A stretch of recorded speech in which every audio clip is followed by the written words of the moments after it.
정해진 시간이 되었기 때문에 지금부터 서울대학교 정치외교학부 총동창회 송강 포럼을 시작하도록 하겠습니다. 저는 오늘 사회를 맡은 정치학과 96학번 윤범기 MBN 기자입니다. 반갑습니다.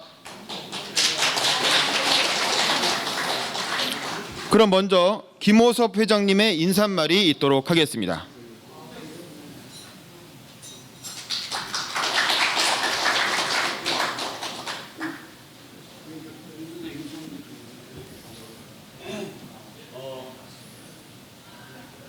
마이크 키시고.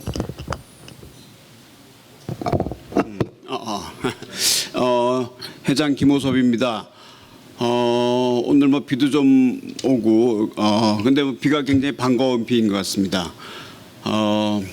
지금 또 뭐 전체 상황을 보면은 코로나 팬데믹 이런 사태에 대해서 한국 사회가 뭐 적절히 잘 적응해 나가는 과정이고 정상화돼 가는 과정이 아닌가 싶습니다. 올해 들어서 송강 포럼은 두 번째입니다. 첫 번째는 그 미중 패권 경쟁과 한국의 외교라고 하는 제목으로 모과의 모교의 외교학과 교수이신 정재호 교수를 이렇게 연사로 모셨더랬습니다. 그래서 뭐 다 아시겠지만 그 정재호 교수가 윤석열 정부의 초대 주중대사로 내정이 돼서 지금 그 수속을 밟고 있는 걸로 알고 있습니다.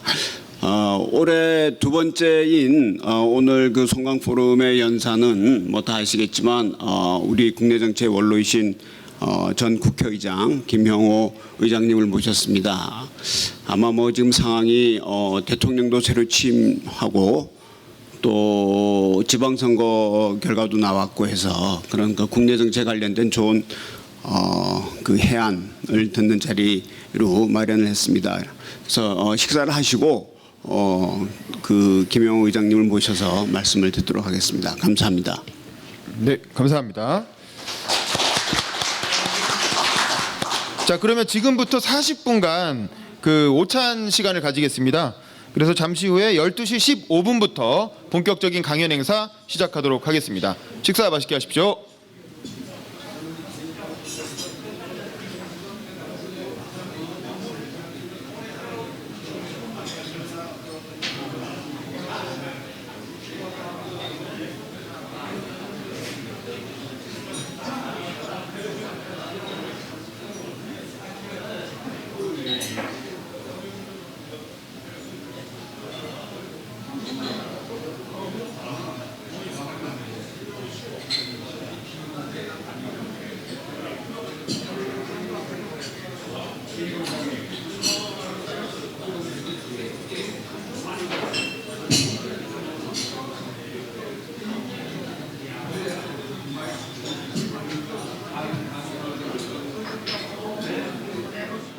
해주시겠습니다. 박수로 맞아 주십시오.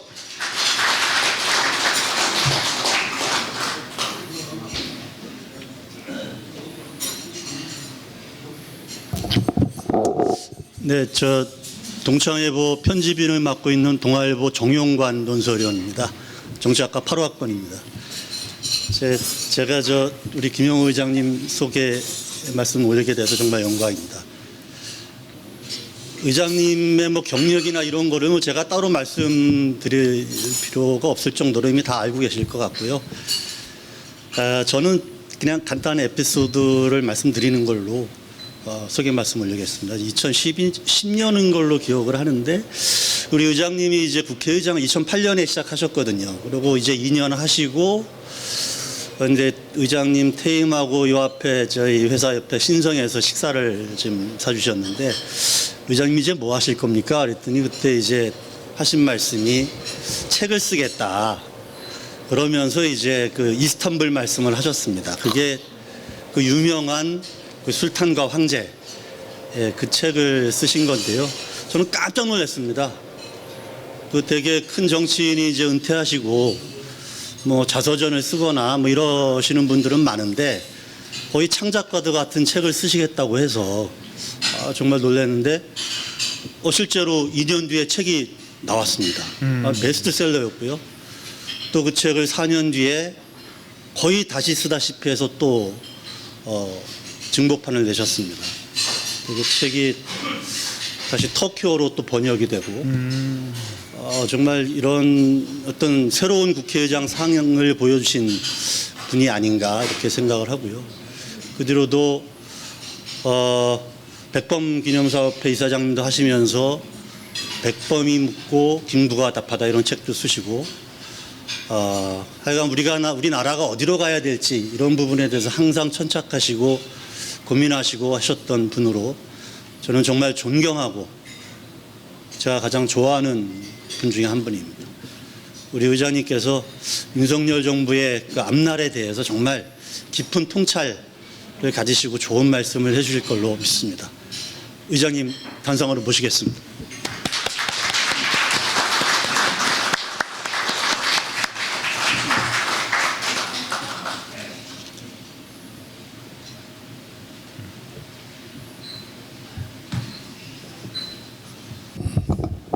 시작하겠습니다. 우리 정용관 논설위원님께서 아주 색다르게 저를 소개해 주셔서 완전히 작가로 인정받는 그런 순간인 것 같습니다. 사실 얼마 전에 작고하신 이어령 선생님께서 저를 보면은 김 작가 이렇게 불러주셔서 그렇게 불림을 받을 때가 정말 황홀을 했습니다. 정치인이 그렇게 좋은 대접을 못 받는 대한민국 아닙니까?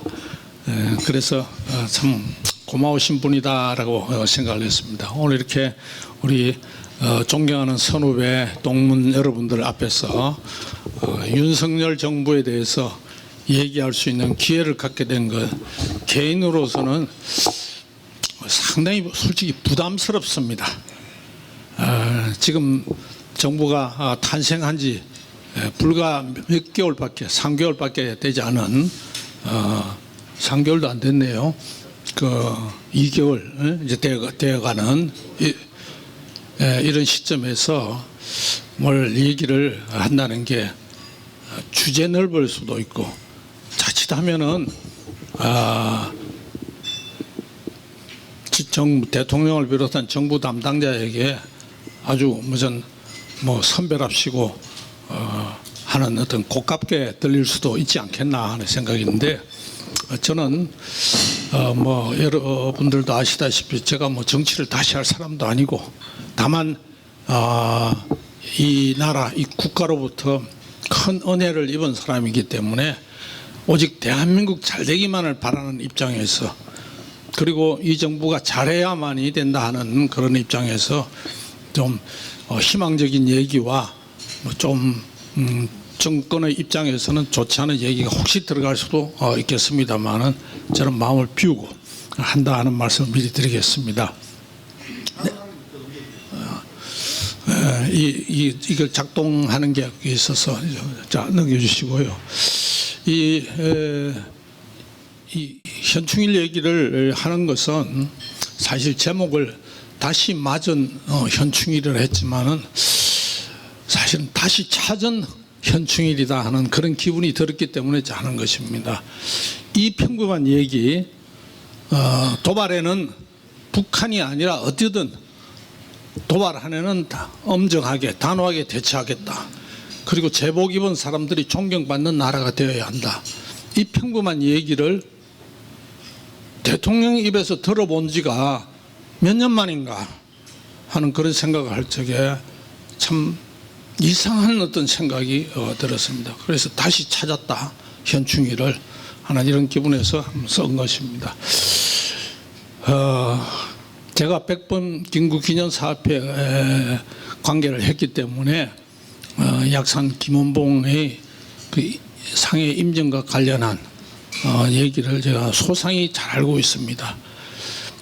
현충원이 어떤 곳입니까?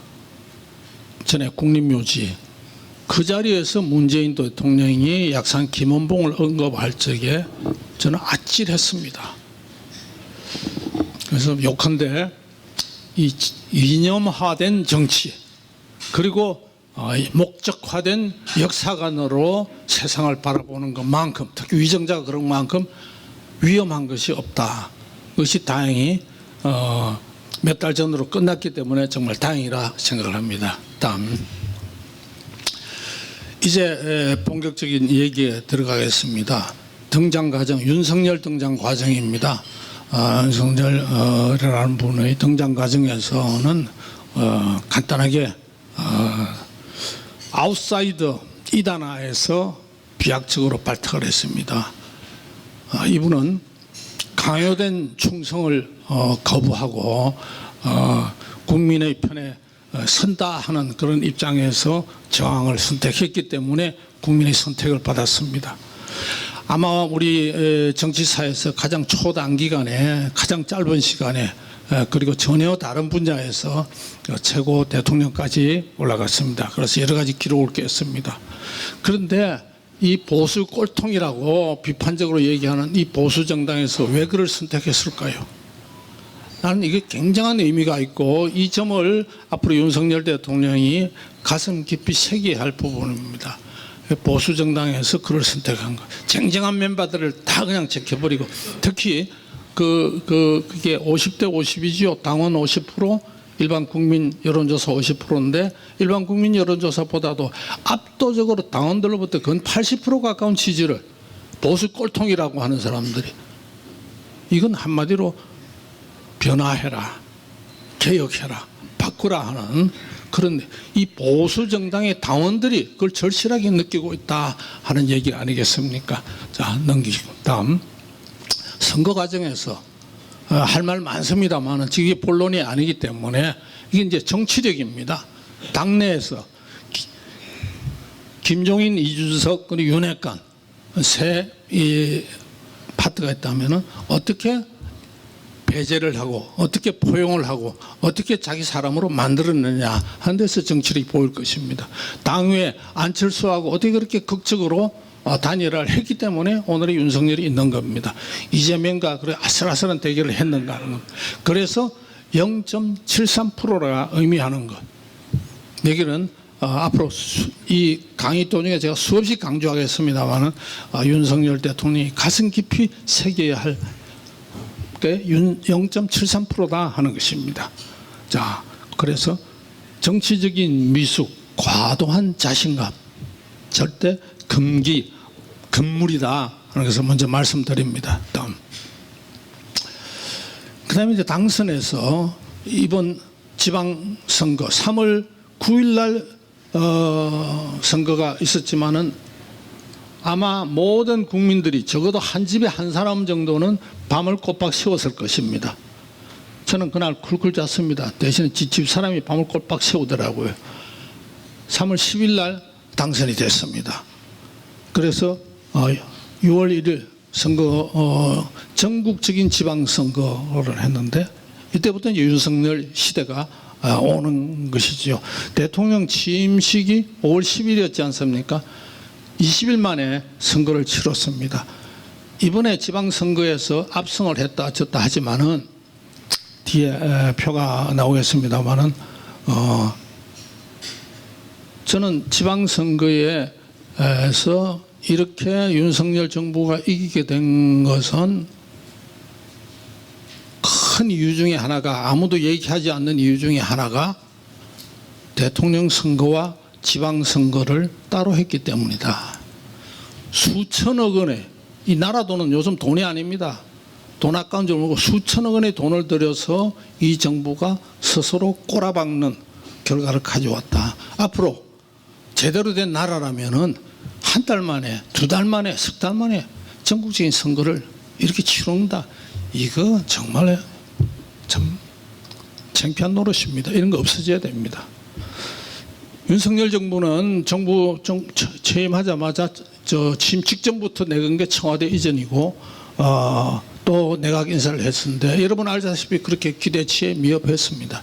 특히 청와대 이전에 대해서는 제가 MB 대통령 인수위에 제가 들어가지 않았습니까? 그때부터 저는 청와대 이전을 MB 대통령의 이마살을 찌푸리게 하면서까지도 저는 주장을 했던 사람으로서 청와대 이전에 대해서 제가 강력한 어떤 의지가 있는 사람인데, 문제는 이렇게 제대로 국민들의 마음에 다가드는 이런 큰 일을 요즘은 결과적으로는 잘했다 하는 얘기가 많이 있습니다만, 왜 이런 식으로 집행하는 이런 모습을 보고 좀 더 단련되고 세련되고 국민 친화적으로 접근을 해야 되겠다. 내각 역시 마찬가지입니다. 첫 내각이 얼마나 중요한데 실패했다 하는 생각입니다. 자, 다음. 이렇게 지방선거 결과는 다 아시다시피 빨간 쪽이 국민의힘이고 뒤쪽이 더불어민주당 4년 전하고 대비를 해봤습니다. 완전히 바뀌었죠. 그러나 여기서 우리가 주의해야 할 것은 아래쪽에 있습니다. 국회의석은 여전히 압도적으로 민주당입니다. 교육감도 압도적으로 당했다. 이제 반반 됐고, 기초위원은 반반 정도입니다. 뭐 굳이 따지자면 몇 석이 부족한 정도입니다. 정권을 밑에까지 풀뿌리까지 장악하지를 못했다. 우위를 점하지 못했다. 이렇게 얘기할 수 있겠습니다. 다음. 이제 총선까지 2년 남았습니다. 2024년 4월인가요? 이 기간이 엄청나게 길다. 저는 한마디 이렇게 표현을 했습니다. 아마 뒤에는 잘 안 보이실 것 같습니다. 한꺼번에 쓰다 보니까요. 2년까지 여소야대라는 이 정치적인 현실, 그리고 화두가 되는 것이 협치입니다. 이거 어떻게 할 것인가 하는 것입니다. 자, 이 협치에 대해서 다음에 제가 또 설명을 드리겠습니다만은, 과연 이 협치라는 것을 민주당이 거대 국회의석을 점하고 있는 민주당이 전략적으로 선택을 하겠느냐, 또 윤 정부가 과연 이걸 함으로 인해 가지고 국민으로부터 칭찬을 받을 수 있을까? 동시에 내부 지지력, 저는 굉장히 중요하다 봅니다만은, 여야 막론하고 내부에서 이 협치에 대한 지지도를 계속 견지해 나갈 수 있을까 하는 것입니다. 이제 민주당 전당대회에서부터 서서히 거기에 대한 물음에 대한 답이 나오고 있습니다만은, 저도 정치 생활을 어지간히 오래 한 사람으로 해서 야당 10년, 여당 10년, 국회의원 20년 동안에 그렇게 보냈습니다만, 야당이 건전해야, 야당이 제대로 해야 여당이 건전해지고 제대로 한다. 그리고 정치가 제대로 굴러간다 하는 이런 생각인데, 그런 걸 과연 기대할 수 있겠는가? 그렇게 또 하려면 어떻게 해야 되느냐? 이런 어떤 우리가 질문으로 임해야 될 것 같습니다. 또 지금도 화물연대 뭐 총파업이 타결이 됐는지 안 됐는지 모르겠습니다만은, 노조와의 관계는 큰 암초입니다. 특히 민노총, 전교조, 언론노조, 그렇습니다. 어떻게 해나갈 것인가? 우리는 이 윤석열 정부 5년 동안에 앞으로 다시는 광우병이나 세월호나 촛불 같은 거, 이런 거 일어나지 않도록 해야 될 것입니다. 나중에 다시 설명을 드리겠습니다. 지금 당장에 또 경제 위기가 몰아쳤습니다. 문재인 정부로부터 넘겨받은 엄청난 경제 위기의 어떤 그 잠재적인 성분에다가 더하여 우크라이나 이후 지금 세계적인 경기가 불황이 몰아치고 오는데, 이거 어떻게 극복할 것인가 하는 것입니다. 그러나 여기 또 뭐 좀 이따 말씀드리겠습니다만은, 당선 6개월이 되고 취임 3개월이 되는 9월 이전에 중요한 것은, 핵심 방향은 국민들한테 발표를 해서 어디를, 이 나라 경제를 어떻게 하겠다 하는 것이 나와야 된다 하는 것입니다. 오늘 뭐 여기에 우리 선후배님들 외교안보 쪽에서는 다 대가시고 전문가신데요. 그동안 문재인 정부 5년 동안에 자문행겸 한두 가지가 아니겠습니다만은, 외교안보 정말 엉망이었습니다. 이걸 어떻게 재조정할 것인가, 특히 대북관계는 어떻게 할 것인가. 저는 모두의 현충일을 얘기하면서 다시 찾았다 그랬습니다만은, 외교라는 것은 또 다른 또 측면이 있습니다. 이 나라를 안정되고 평화롭고 굳건히 지켜나가기 위해서 우리 외교안보 정말 고도의 어떤 지략, 능력, 지혜가 필요하다 하겠습니다. 결국 이런 것들이 윤석열 정부가 내세웠던 윤석열 후보가 내세웠던 자유와 민주와 정의와 공정의 가치를 얼마나 어떻게 국민들에게 이 나라에 심느냐 하는 것이고, 또 이 모든 것은 총선 결과가 말해줄 것이다. 그래서 이 2년은 엄청나게 힘들고 바쁘고 또 하루하루가 엄청 긴 시간이 될 것이다 하는 것입니다. 다음. 자, 그러면 이제 총선이 끝나고 나면 대통령 임기 3년이 남았는데 이 3년은 쏜살같이 지나갈 것이다 하는 것입니다. 그게 뭐 제목입니다. 자, 윤석열 대통령 아까 최단기간 내 대통령이 되었습니다. 전혀 정치하고 관계없는 곳에서 평생에 있다가 1년도 안 돼가 대통령이 되었습니다. 정말 운이 좋은 대통령입니다. 운 좋은 대통령으로 끝날 것인지, 복이 없는 대통령으로 끝날 것인지, 아니면 운도 좋고 복도 많은 대통령이 될 것인지 하는 것이 입니다. 자, 선거. 아까 말씀드렸습니다만 선거 당선되자마자 선거 치렀습니다. 그리고 2년 후에 총선이 있습니다. 또 3년 후에 전국 지방선거 또 있습니다. 그리고 대통령 선거로 이제 권력을 받게 주게 되는데, 선거를 덜 의식하는 기간이 제가 이래저래 따져봤더니 2년 10개월 정도 했습니다. 5년 임기 중에서 이 기간에 오늘도 선거를 덜 의식하는 기간에 속하는데, 오늘 현재도 그럼 선거를 덜 의식하는 이 기간 동안에 국민의 어떤 삶과 어떤 세계적인 어떤 한국의 어떤 관계를 위해서 뭐가 나오고 있느냐. 선거는 덜 의식하지만은 의식해야 될, 나라를 위해서보다도 뒤짝거리 해야 될 것이 한두 가지가 아닌 것 같습니다. 정치는 그런 것입니다. 그것도 2024년 4월이니까 2023년 8월이 지나고 2023년 9월달 정기국회가 시작하면 벌써 총선 분위기로 넘어가 버리면 살살 일을 못합니다. 다만 총선에서 이겼을 경우에 2년 10개월간 그나마 제대로 일할 수 있는 것이지, 총선에서 지면은 그 다음에는 말짱할 겁니다. 한마디로. 자, 다음. 우리 국민들은 어떤 대통령, 어떤 정치를 원하는가 하는 것입니다. 세 가지 우선 제가 의문점을 여러분에게 던졌습니다. 한국 정치는 모두 대통령 책임인가요? 또 한국 정치에서 국민들이 원하는 수준만큼의 정치 개혁이나 제도 개혁이 이루어질 수 있을까요? 의식 개혁도 가능할까요? 또 나머지 하나는 그럼 제대로 된 대통령, 도덕적이고 유능한 사람이 대통령 될 수 없을까요? 하는 것입니다. 이게 아마 저뿐만 아니고 모든 사람들이 가지는 공통적인 질문입니다. 여러분 어떻게 생각하십니까?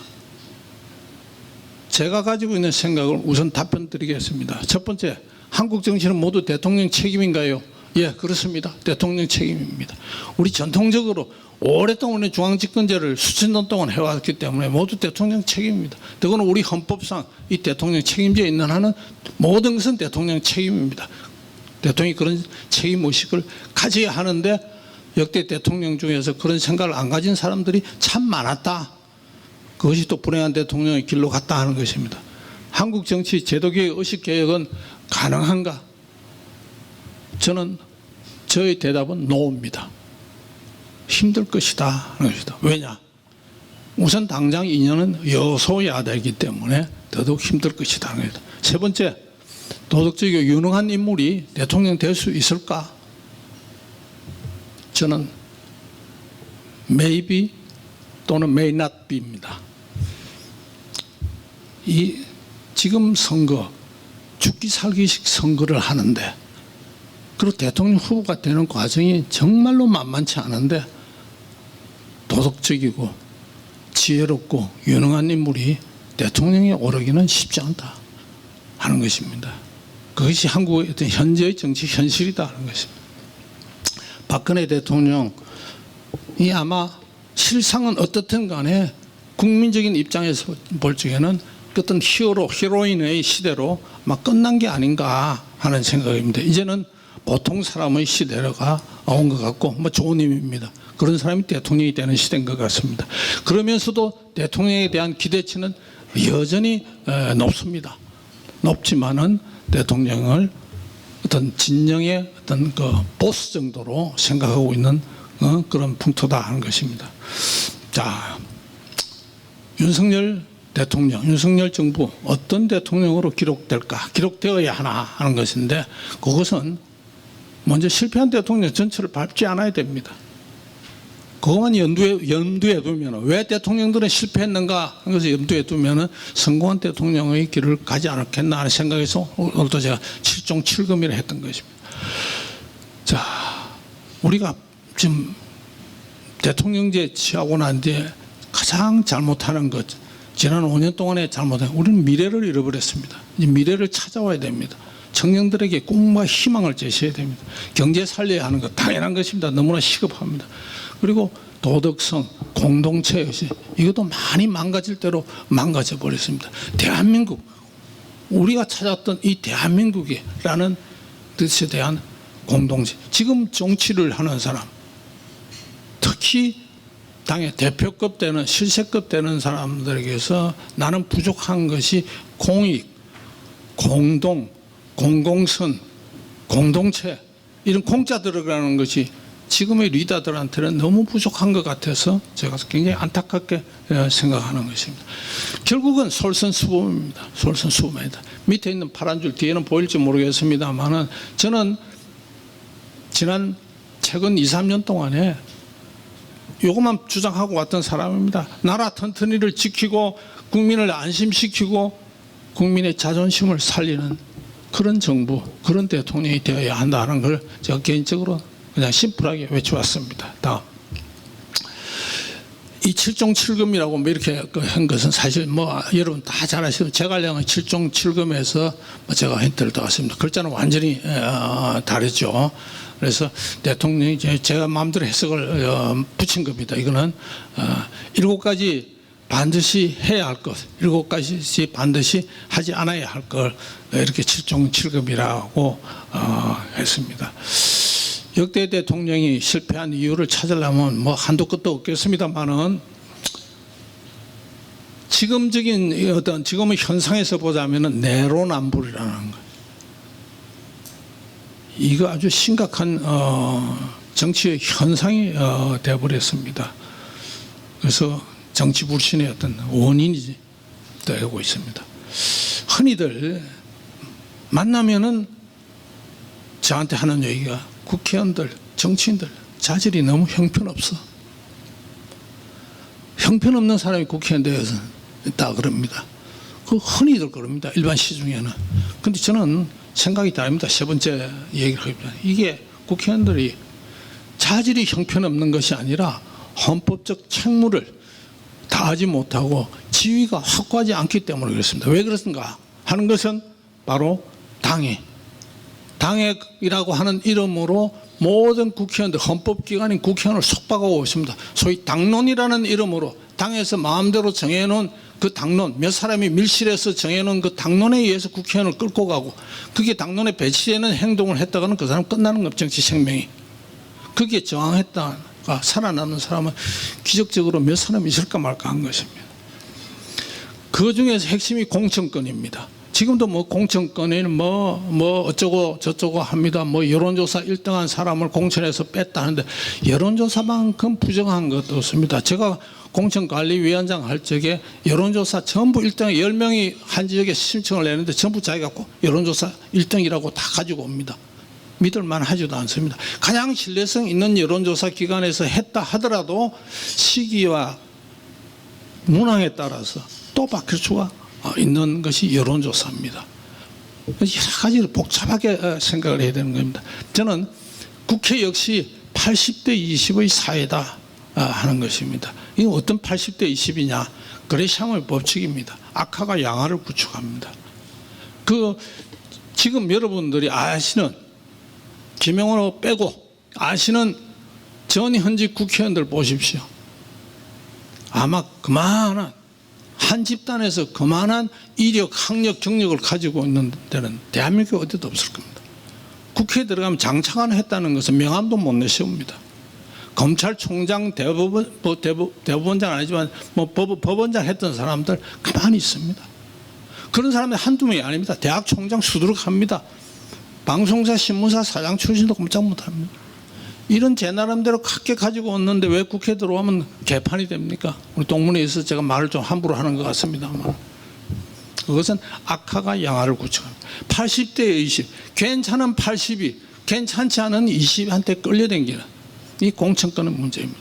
공천권은 어떻게 해야 되느냐? 오늘 이거 하려고 제가 한 건 아닙니다만 우리 정치 발전에서 굉장히 중요하기 때문에요. 국회의원은 뭡니까? 국회에서 의정활동 잘하라고 여러분들이 뽑아놨지 않았습니까? 국민들이. 그러니까 공천권은 의정활동의 성적이 그대로 반영돼야 되는 것입니다. 그런데 의정활동이 어떻게 하는 의정활동이 잘하는 것이냐? 무슨 시민단체들이 우후죽순 지 입장에 드는 사람이 의정활동 잘했다. 그거 하나도 믿을 거 없습니다. 무엇이 의정활동이냐 하는 매뉴얼 하나 없는 것이 대한민국의 국회입니다. 제가 이거 만들자고 주장한 지 어제 오늘이 아닌데 여야 원내대표들이 관심이 없어요. 의정활동이 무엇이 의정활동인지 그 의정활동 잘한 국회 매뉴얼이 나오면 그걸 각 당은 자기 당 입장에서 조금 더 가감 삭제해가지고 만들어가지고 그 잘한 사람 순서대로 공천을 그냥 주면 되는 겁니다. 못한 사람 경우는 경선을 하고 이거 안 만들고 있어요. 그래서 제가 가는 곳마다 강조를 하는 것입니다. 의정활동 잘하는 사람을 국회의원으로 재선시켜야지 당에 줄대기 줄서기 잘하고 뭐 이상한 쇼 잘하고 예? 뭐 이런 사람들을 공천 주고 이거 있는 한은 악화가 양화를 구축한다 하는 것입니다. 다음 물 한 잔 좀 우리 박 부장 준비해 주세요.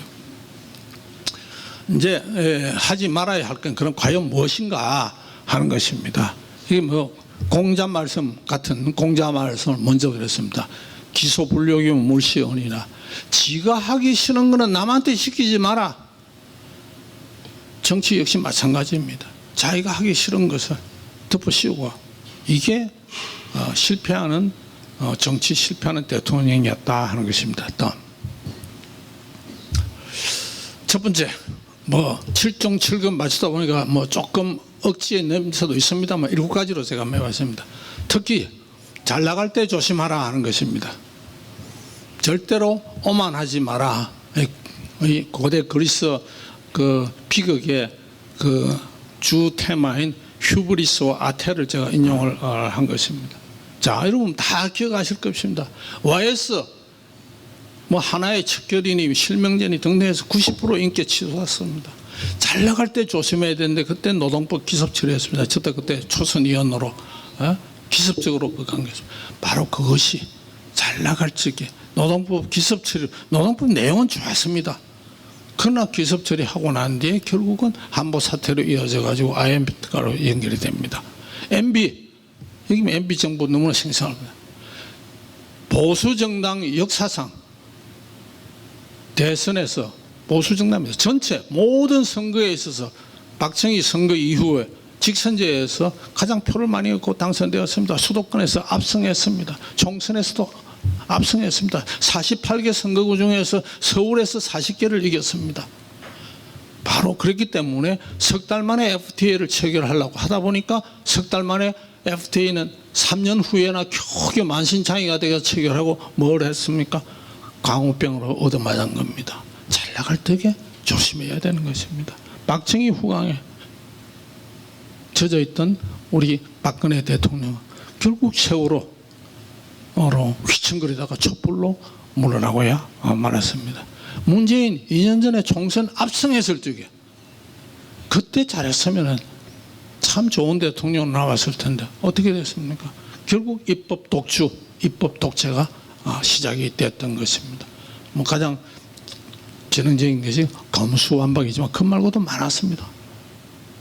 잘 나갈 때 조심하지 않으면 결국 교만, 휴브리스가 파멸을 아태 불러온다 하는 이 그리스의 그 신화와 고전이 우리 현실의 정치에도 2500년 전의 얘기도 그대로 아직까지 적용이 되고 있다 하는 것입니다. 두 번째, 뭐 제 얘기는 뭐 오늘 안 드리려고 했습니다. 요거는 참고가 될까 봐서 드립니다. 대통령은 어렵고 힘든 자리입니다. 그러나 권력은 오만해질 수밖에 없는 것입니다. 힘자랑하지 않으면은 옆에서 꼬드깁니다. 계속 들쑤십니다. 대통령이 이거 안 하면 안 됩니다 말이야. 지금 힘 있을 때 하셔야 됩니다. 그게 보통 넘어갑니다. 자, 저는 국회의장 취임 일식이 개헌이었습니다. 여기 우리 그 정치부 기자 출신들 많이 있는데요. 지금 개헌이었습니다. 개헌만이 저는 살 길이다. 저는 그때 개헌을 했으면 MB도 결코 불행한 대통령이 되지 않는다는 그런 어떤 제 나름대로의 소신이 있었습니다만은 제가 설득력이 부족했는지 저는 오히려 개헌해가지고 김영호가 이원접 집정부제 해가지고 초대 총리하려고 그런다 하는 식으로 했기 때문에 개헌 작업 결국 안 됐습니다. 자, 4대강. 전 4대강 열렬한 지지자입니다. 왜냐? 저는 낙동강이 흐르는 최하류에서 부산에서 파이프가 가장 멀리 있는 곳이 수도 파이프가 멀리 있는 곳이 제 지역구입니다. 서울에 있다가 부산에 제 지역구 가면서 양치물을 뱉어야 할 정도로 갈수기에는 물이 안 좋기 때문에 4대강 사업 철저히 해야 된다는. 그러나 제가 이 4대강 급한 영산강 낙동강 먼저 하고 한강 금강은 좀 이따가 하자. 그리고 낙동강에 포로가 너무 많다 하니까 이거 조금 급한 것부터 몇 개만 하자 했는데 하나도 못 고친다. 제 절충안은 거부되었습니다. 미디어법, 뭐 여러분 다 아실 겁니다.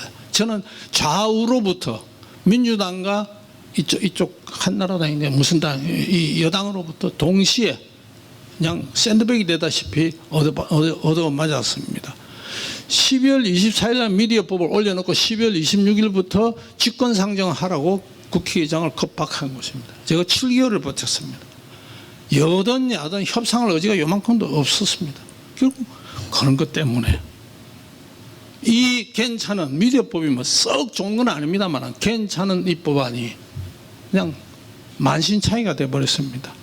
네 번째 거는 잘 기억을 못 하시는데요. 이런 자세가 굉장히 나는 중요하다고 생각합니다. 그때 세계 경제 위기가 MB 취임하자마자 몰아닥쳤습니다. 그래서 급히 추경을 했는데 추경이라는 건 아시다시피 예결위를 통과해서 본회의장으로 오는데 예결위가 잘못 처리를 했어요. 법을 통과시켰는데 아무 문제가 없는데 위법이 돼버렸습니다. 그래서 이거 급하니까 하루가 급하니까 빨리 본회의에서 의결을 하라. 그 논리가 그겁니다. 이 찢어진 작은 보따리는 쌩쌩한 큰 보따리로 덮어버리면 괜찮은 것이다. 그게 법의 논리다라는 것입니다. 저는 이런 회개한 논리에 끝까지 저항을 해서 다시 예결위에서 처리해가지고 오라 해서 돌렸습니다. 이런 저의 입장 때문에 국회의장 2년 내내 청와대의 관계가 편할 수가 없었던 것입니다. 그러나 저는 하나도 불만이 없습니다. 이런 자세, 이런 것이 앞으로 지도자들이 가져야 하는 자세가 아닌가 하는 생각입니다. 다음, 정치는 생물이다. 결코 가볍게 보지도 말고 멀리하지도 마라. 이 단순하기 짝이 없는 이 얘기가 왜 우리나라는 되지 않을까요?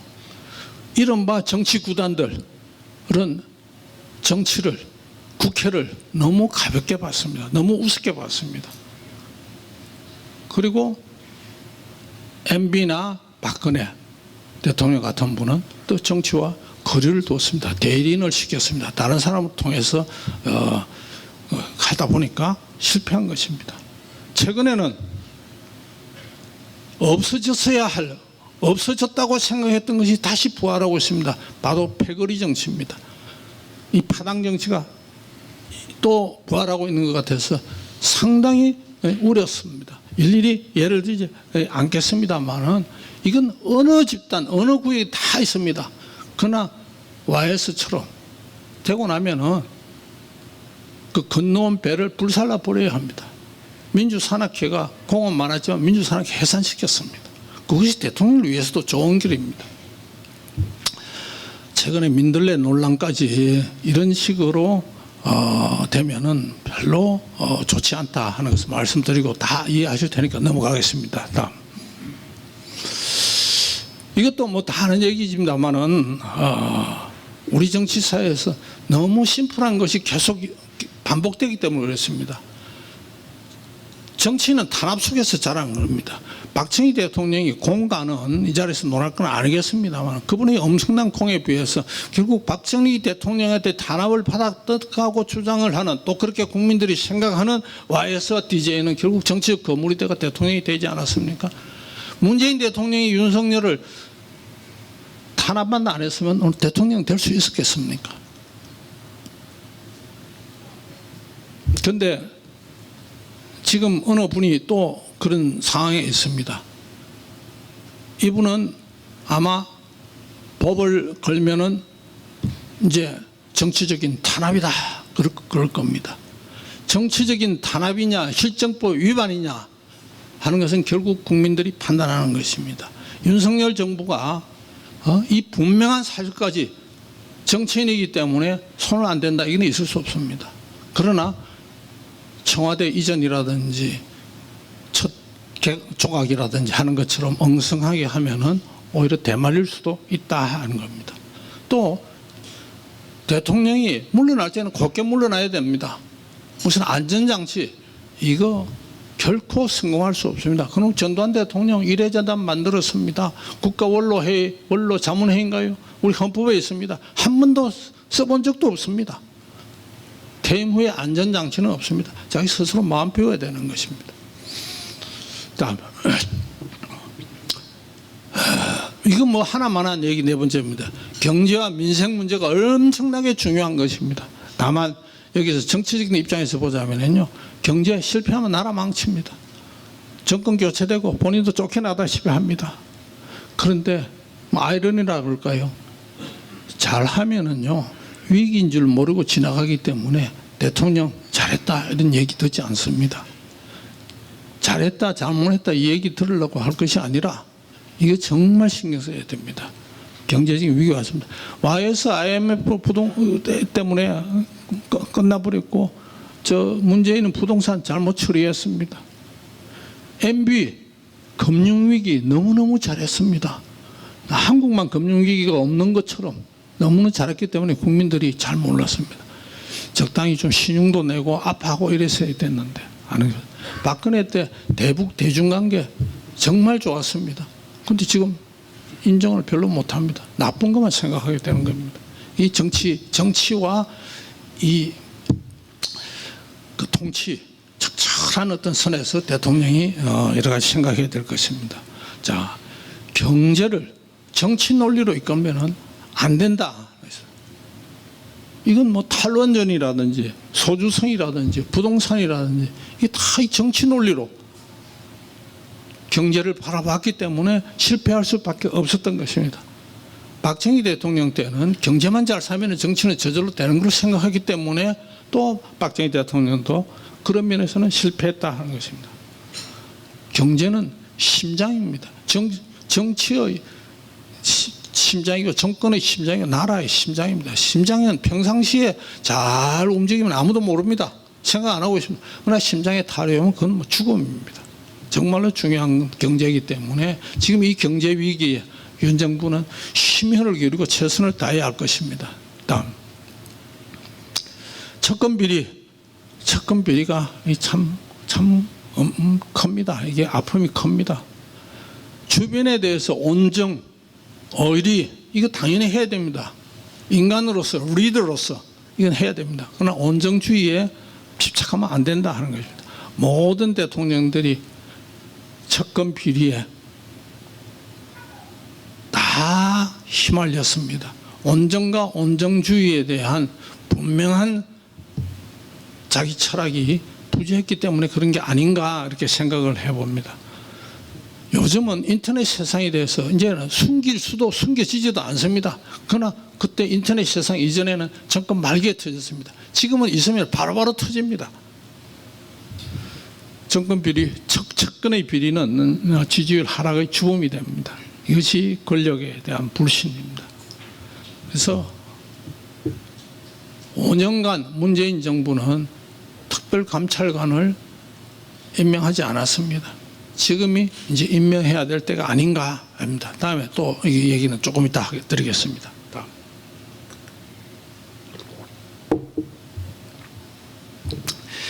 가장 우리나라에 좀 심각한 현상이 여섯 번째입니다. 나라를 정말 더 이상 쪼개고 가르고 나누고 정오하고 편가름하고 갈등 조장하고 이 너무너무 창피합니다. 저같이 정치 오래 한 사람 입장에서는 정말 국민들한테 부끄럽기 짝이 없는 일입니다. 이 좁은 나라에 왜 이렇게 돼버렸는지 이건 전적으로 저 같은 정치인의 잘못입니다. 정치인이 계속 조장했습니다. 표옥기에 의해서. 그래서 대한민국은 갈등공화국입니다. 우리가 종교 때문에 갈등하지도 않습니다. 민족 때문에 갈등하지도 않습니다. 다른 나라의 갈등이 있는 건 주로 종교 문제와 민족 문제입니다. 우리는 종교는 여러 종교들이 갈등 없이 잘 지내고 있습니다. 한민족입니다. 5,000년 동안. 이렇게 조그마한 사소한 일인 것은 정말 정치인들 부끄럽습니다. 이 갈등이 이미 되어버렸습니다. 굉장히 극심한 현상이기 때문에 이 치유는 당장 안 됩니다. 당장 하려고 하면 또 탈이 납니다. 그야말로 아주 비상한 각오, 특단의 대책, 그리고 장기적으로 해결한다. 내 때는 성공 못하더라도 다음에는 상당히 성공하는 나 그 기반을 놓고 가겠다 하는 자세로 임해야 갈 겁니다. 강호병, 세월호, 촛불 갈등이 최고조에 달했던 것입니다. 뭐 원인에 대해서는 더 이상 설명 안 드리겠습니다. 그런데 문제는 엉성한 안이한 대처가 정권의 위기로까지 왔다 하는 것입니다. 정말 이 대처 능력을 특히 보수 정권이 굉장히 약합니다. 대처 능력을 키우지 않으면 안 됩니다. 이 물리력만으로 막을 수 있다. 택도 없는 소리입니다. 절대 안 됩니다. 여러 가지로 다원적이고 다양하게 이 대처 능력을 키워나가는 능력을 그야말로 지금부터 키워야 됩니다. 자, 대통령제가 가지고 있는 이런 죽기 살기식 0.73%도 다 가져야 되는 이런 독식 문화라 그래야 뭡니까 이게. 이것 때문에 갈등이 더 큽니다. 죽느냐 사느냐의 게임이기 때문에. 그리고 이런 구조 하에서 우리 정치인들은 대화 타협하고 소위 말하는 온건파는 설 자리가 없었습니다. 그냥 정치 생명이 끝나버립니다. 그래서 선명해야 되고 강경해야 되고 선동적이어야 되고 때로는 독선적이어야 되고 지금도 무슨 해 다 그렇습니다. 패거리 정치가 이런 식으로 이제 형성되는 겁니다. 그래서 우리 정치가 계속 국민의 수준에 둡니다라는 후진적인 모습을 보이고 있는 겁니다. 다음. 7금의 마지막이라 그럴까요? 성과와 실적의 유혹에 넘어가지 마라. 이게 단임제의 한계인 동시에 막강한 권력에 대한 유혹입니다. 여러분 다 아시겠습니다만 우리나라 대통령, 미국의 대통령 비교하면 누가 권한이 큽니까?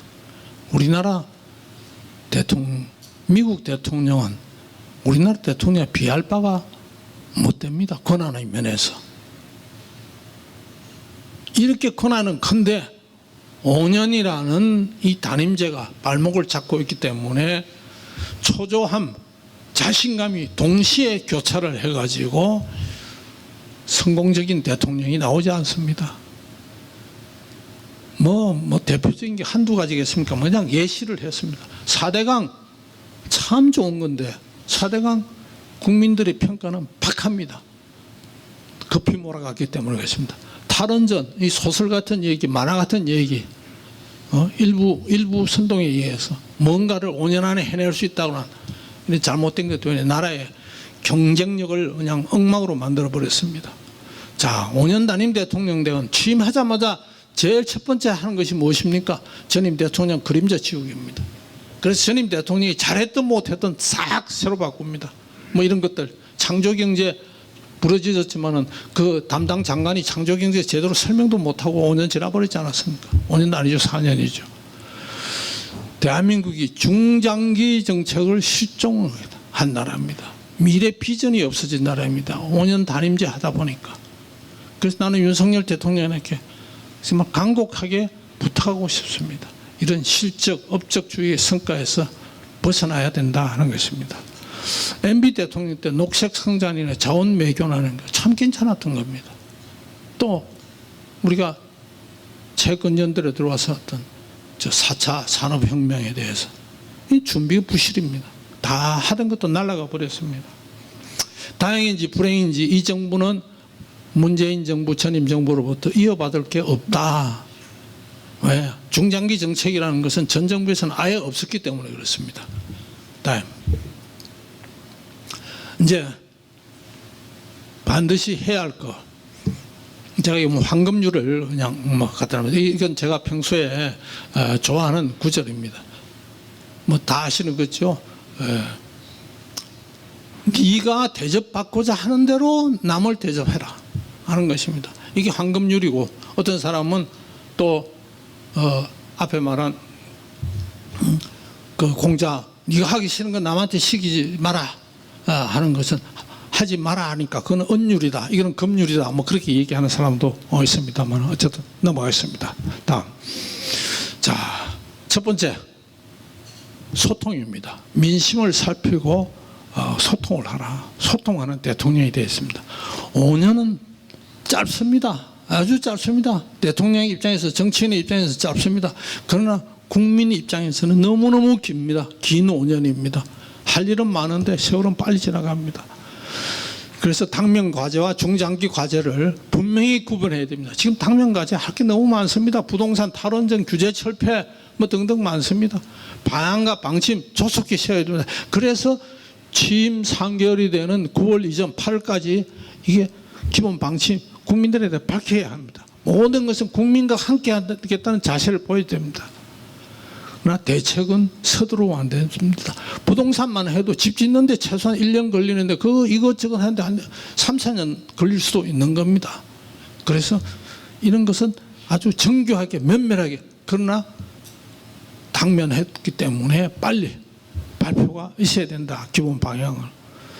대통령 가장 국민들이 지금 요구하고 있는 것이 소통하는 대통령. 소통해라. 소통하는 것입니다. 소통은 뭔가요? 듣는 것입니다. 말하는 것이 아니다. 듣는 것이다. 경청하는 자세를 보여준다. 그리고 모든 현장에는 대통령이 있다 하는 그런 이미지를 국민들이 보여줘야 된다 하는 겁니다. 출근길에 언론과 소통. 전에 대통령들한테서 볼 수 없었던 용산시대와 더불어 아주 괜찮은 모습입니다. 이런 자세로 보이면 이건 소통입니다. 그리고 소통이라는 것은 반응입니다. 이 대통령 비서실에서 반드시 부처와 연결을 해가지고 그 반응을 보여야 됩니다. 그리고 소통은 과정입니다. 모든 것이 다 해낼 수 없습니다. 다 할 수 없습니다. 다 약속 다 지킬 수도 없습니다. 그러나 그 과정에 대해서 솔직하고 소상하고 정직하게 입장을 가져야 되는 것입니다. 그래서 과정만, 저도 뭐 정치 지역구에 있으면 민원이 엄청납니다. 그 결과에 대해서 반드시 반응을 보여야 됩니다. 보고를 하면은 자익이 안 될 줄 알고도 제기하는 사람이 많습니다. 그래서 지난번에 바이든 대통령이 윤 대통령 만나가지고 줬다는, 트루만 대통령의 그 책상에다 놔뒀다는 The buck stops here, 그런 자세. 그리고 0.73%가 대통령을 맡는 거죠. 그런 자세로 5년을 임해야 된다 하는 것입니다. 다음. 대통령 국정체계자입니다. 국민통합 인사를 했습니다. 국민통합, 이거 지금 어떤 시대의 화두입니다. 제 앞에 7금에서도 얘기했지만 통합 인사를 해야 되는데 일단은 실패했습니다. 국민통합 인사는 능력 위주, 이제 더 이상 그런 얘기 안 나와야 됩니다.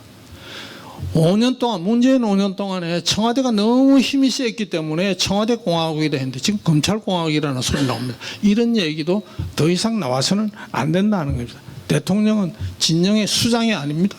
전체 국민을 대표하는 가장 앞자리에 있는 사람입니다. 그래서 프레지던트 아닙니까? 가장 앞에서 모든 책임을 다해야 된다고. 인사로서 말하는 겁니다. 정치는. 근데 인사 굉장히 중요합니다. 다음. 정치 정상화에 심을 기울여라. 결국은 정치입니다.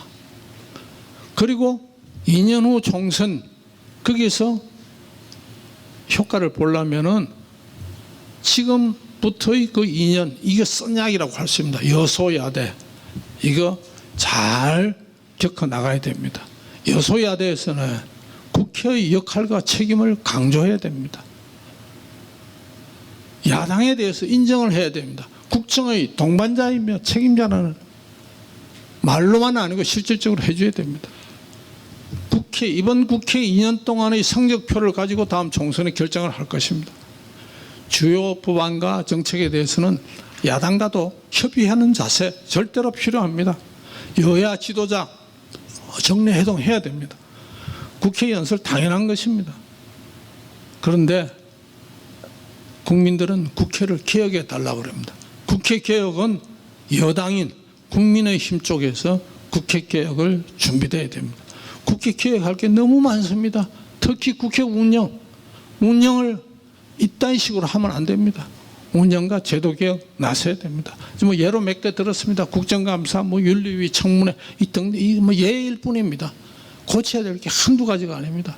저는 국정감사 1년 내내 국정감사 하자는 주의입니다. 9월달인가 10월달인가 몰아치기 국정감사를 하니까 당하는 쪽이나 하는 쪽이나 부담 큽니다. 상임위원회별로 국정감사 하면 되는 겁니다. 제대로 알차게 할 수 있는 것입니다. 국회개혁, 국민의힘이 국회개혁을 과연 할 수 있는 주도할 능력이 있겠느냐 하는 의문이 있기 때문에 강조를 하는 것입니다. 다음. 아시는 분도 계시겠습니다만 지금 여소야대 상황이기 때문에 여소야대에 대해서 한번 우리가 리뷰를 한번 해보겠습니다. 역대 정권들은 여소야대 어떻게 극복을 했는가 하는 것입니다. 가장 유명한 게 노태우 3당 합당입니다. 여소야대. 그건 인위적으로 세 판을 짰습니다. 졸지에 3당이 합당되고 나니까 국회 3분의 1을 점했습니다. 김대중 정권 때는 세판 짜기를 대신에 의원 빼오기를 했습니다. 제가 그때 제1야당의 제1사무부총장을 했기 때문에 이거 아주 담당 책임자였고 하루 자고 일어나면 한 사람씩 빠져나갔어요. 30명 가까이 빠져나갔으니까요. 그리고 노무현 대통령 이 탄핵에 제가 이 야당에 있으면서 탄핵을 반대했다가 곤욕을 치렀습니다만은 탄핵을 걸어야 되지 않는데 유혹에 빠져가지고 탄핵을 했다가 탄핵의 후폭풍으로 완전히 그냥 천막당서가 죽다가 살아났지 않았습니까? 노무현 대통령 굉장히 현명한 사람입니다. 극적인 그 정치적인 전투를 잘하는 분이에요. 그래서 탄핵을 통해 가지고 일시에 그 탄도리라고 기억나시죠? 108명 탄도리들이 막 들어왔습니다. 준비한데 결과는 어떻게 됐느냐? 일시적으로 대성공이었습니다. 그런데 몇 년 후에 다시 재역전돼서 그래서 뭐 뒤에 나옵니다만 인위적으로 의도적으로 해가지고는 성공할 수 없다. 정상적으로 해야 된다. 협치라는 게 요즘 아무튼 협치합니다. 협치가 도대체 뭔가요?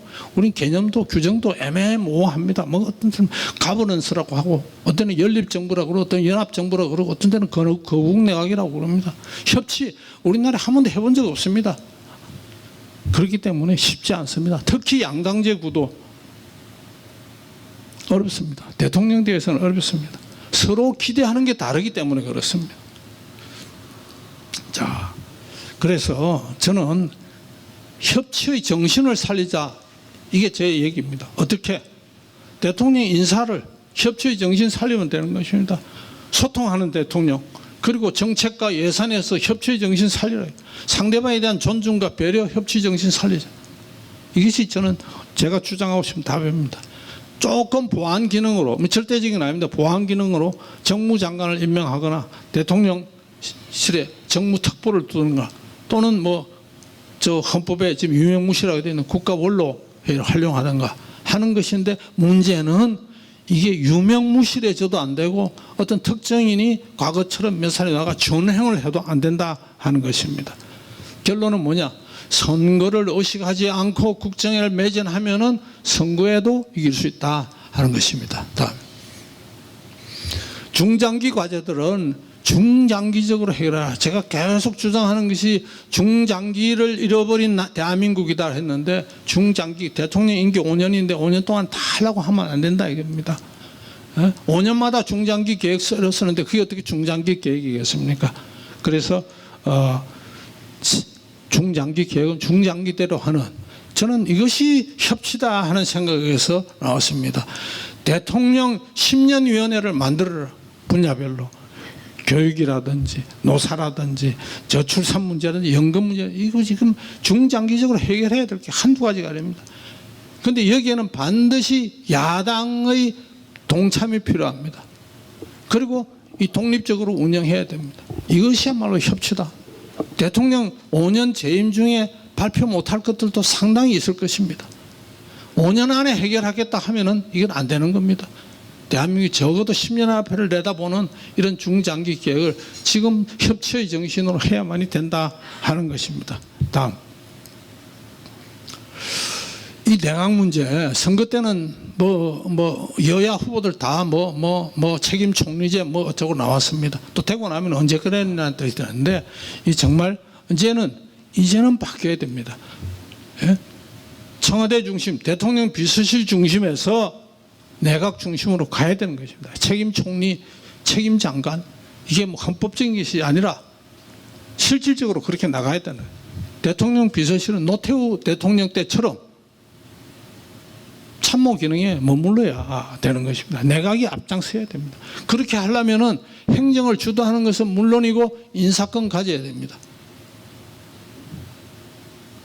장관이 인사권이 없으면요, 공무원들 안 쳐다봅니다. 허수아비 장관 됩니다. 장관이 인사 추천권을 가져야 됩니다. 마지막 검증은 청와대에서 하면 되고 대통령실에서 하면 되는 겁니다. 이거 놓아야 됩니다. 권한을 놓아야 커지는 것입니다. 공무원들 지금 사기 엉망입니다. 뭐니 해도 가장 대한민국 최고 엘리트 집단은 공무원입니다. 이 공무원들 일하게 해야 됩니다. 지금 사기 엉망입니다. 웬만하면 불려가고 똥바가지만 쓰고 이래가지고 안 됩니다. 공무원들이 일하게 해야 됩니다. 그리고 마지막으로 측근의 비리, 불법, 이권 개입, 이거 엄단해야 됩니다. 일벌백계로 해야 되고 본때를 보여줘야 됩니다. 조금이라도 말이 나오면 안 된다는 겁니다. 과거에는 후반부에 나왔지만 지금은 인터넷 시대가 되어가지고 바로바로 터져 나오는 게 이 권력의 발목을 잡을 수 있다 하는 얘기입니다. 다음. 여당하고 역할 분담을 해야 되는데 이 중에 한두 가지만 제가 말씀을 드리겠습니다. 역대 여당, 좌파든 우파든 진보든 보수든 왜 여당이 국정을 주도하지 못했을까요? 그건 여당이 능력이 부족해서 그렇습니다. 왜 능력이 부족했을까요?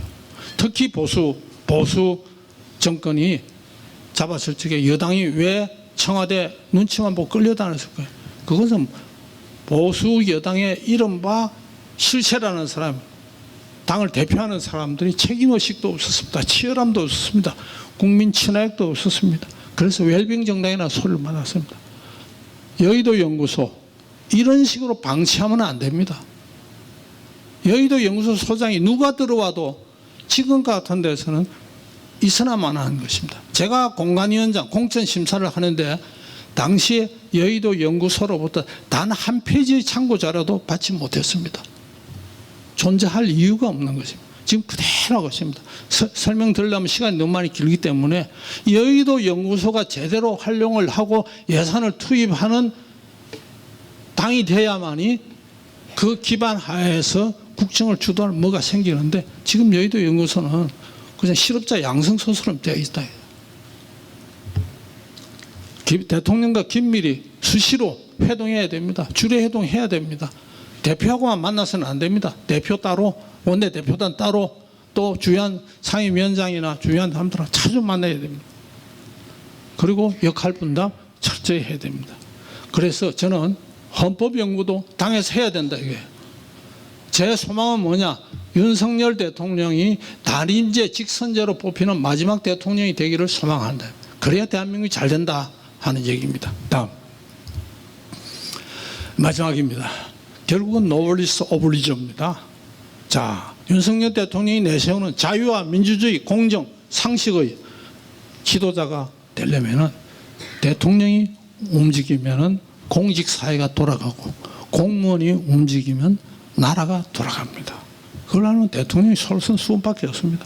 단기 성과에 집착하면, 제가 오늘 계속 갑니다. 단기 성과에 집착하면 또 실패합니다. 그냥 역사적인 소임을 당하고 미래를 제시하는 그런 대통령으로 자리매김한다면 좋은 평가를 받을 것입니다. 정치적으로 현실적으로 제약 많습니다. 그러나 성장 동력을 새로 마련하고 구조개혁하고 제도 개선하고 의식 개조에 역점을 줍니다. 공자 마지막으로 언급을 하겠습니다. 정사라는 것은 바르게 하는 것이다. 그대가 먼저 바르게 한다면 누가 감히 바르지 않겠는가. 자솔이정이면 숙간부중이면 자 스스로 자면 아들 자자가 아니고 솔은 장수 숫자 그늘을 솔. 네가 바르게 이끌어 간다면 누가 감히 바르지 않겠느냐 하는 것입니다. 결국 솔선수범이 답이다 하는 말씀으로 제 얘기를 마치겠습니다. 다음 마지막 이건 그냥 보시면 그냥 레토릭으로 해놓은 것입니다. 이상으로 제 얘기 마치겠습니다. 감사합니다.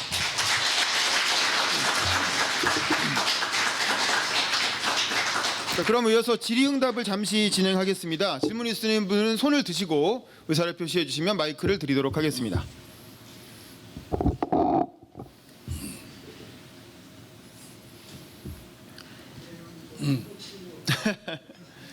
그래도 한두 분 질문을 좀 해주시면. 네네, 말씀하시죠. 켜시고.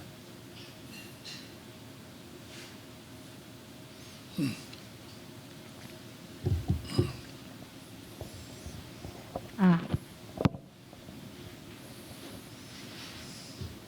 52학번 아마 제가 보니까 제일 선배 같은데 52학번의 한갑수입니다. 오늘 아주 우리 김영호 의장님의 아주 깊은 진실이 담긴 그런 안에 대해서 대단히 감사하게 생각하고 많은 공감을 얻었습니다. 한 가지만 좀 의견을 듣고자 합니다.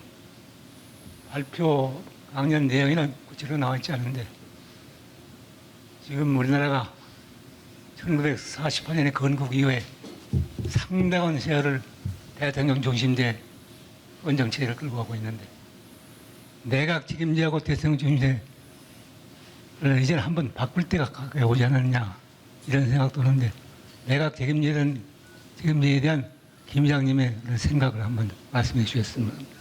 네, 감사합니다. 선배님 앉으시죠.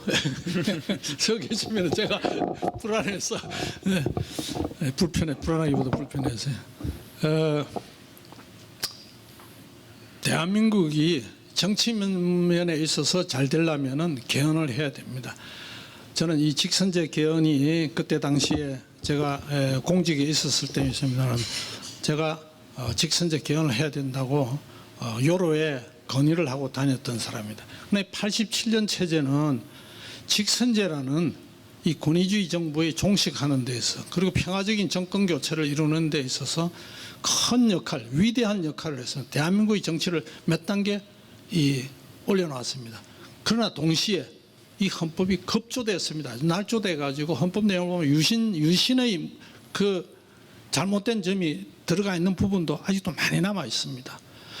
치명적인 것은 누누이 말씀드렸지만 5년 단임제이기 때문에 미래를 우리는 잃어버리고 있고 중장기 계획을 잃어버렸습니다. 그리고 정치가 포퓰리즘에 갈등과 대결로 흐르고 있습니다. 이거 고쳐야 됩니다.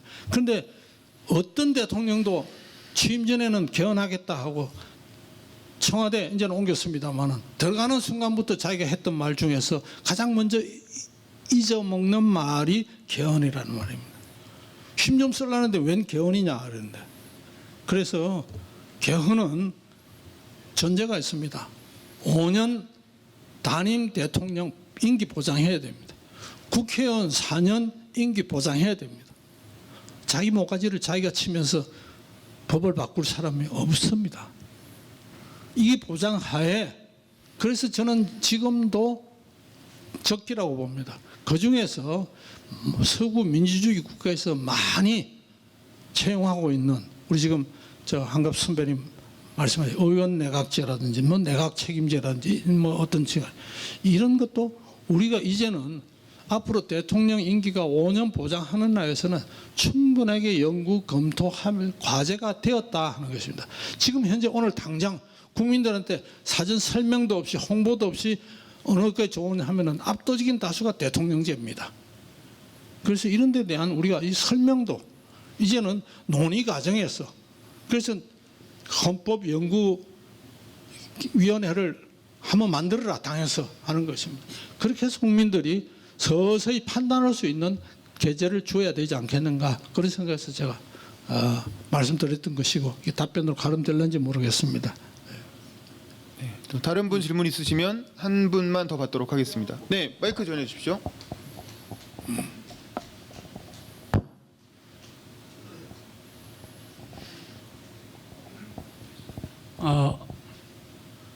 존경하는 우리 김형우 우리 선배님 하나만 여쭤보겠습니다.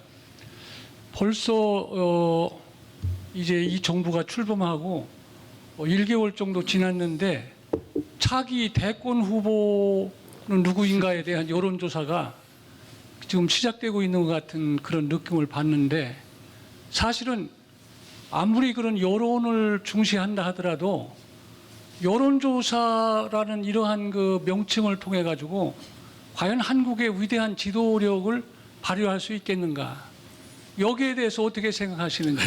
잠깐 자기소개 좀 해주실 수 있을까요? 예, 저는 68학번 정치학과 이성구 전 홍익대학 교수입니다. 반갑습니다. 네, 고맙습니다. 상당히 대답하기 어려운 질문을 하셨는데 현상에 대해서 말씀드리겠습니다. 대통령 취임 한 달 만에 차기를 묻는 여론조사를 실시한 것은 이 수십 년 동안에 극히 이례적인 일입니다. 왜 이런 현상이 일어나느냐 하는 것을 곰곰이 우리는 되짚어 봐야 할 필요도 있다 하는 생각입니다. 어쨌든 지금 여론조사는 뭐 의미가 하나도 없다 이렇게는 말할 수 없겠습니다만은 그렇게 변수로 작용할 것 같지는 않습니다. 그저 참고의 참고가 될 밖에 없습니다. 다만 그도 말씀드리지만 취임한 지 한 달도 안 됐는데 이런 게 나오는 것에 대해서 이 상황에 대해서 사회적인 현상에 대해서 우리는 깊이 성찰하는 바가 있어야 되겠다 하는 점을 제가 답변을 가름하겠습니다. 네, 감사합니다. 혹시 더 질문 있으신가요? 있으시면 듣고 아니면 네, 여기, 그럼 이번까지 받도록 하겠습니다. 마이크 전달해 주십시오. 저는 서울시립대학교 경제학과 교수입니다.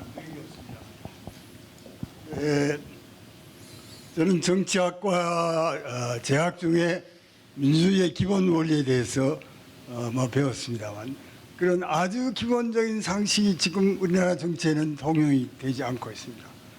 간단히 말씀드리면 대통령을 탄핵할 수 있는 나라는 대통령이 이회를 해산할 수 있는 권한이 주어져야 됩니다.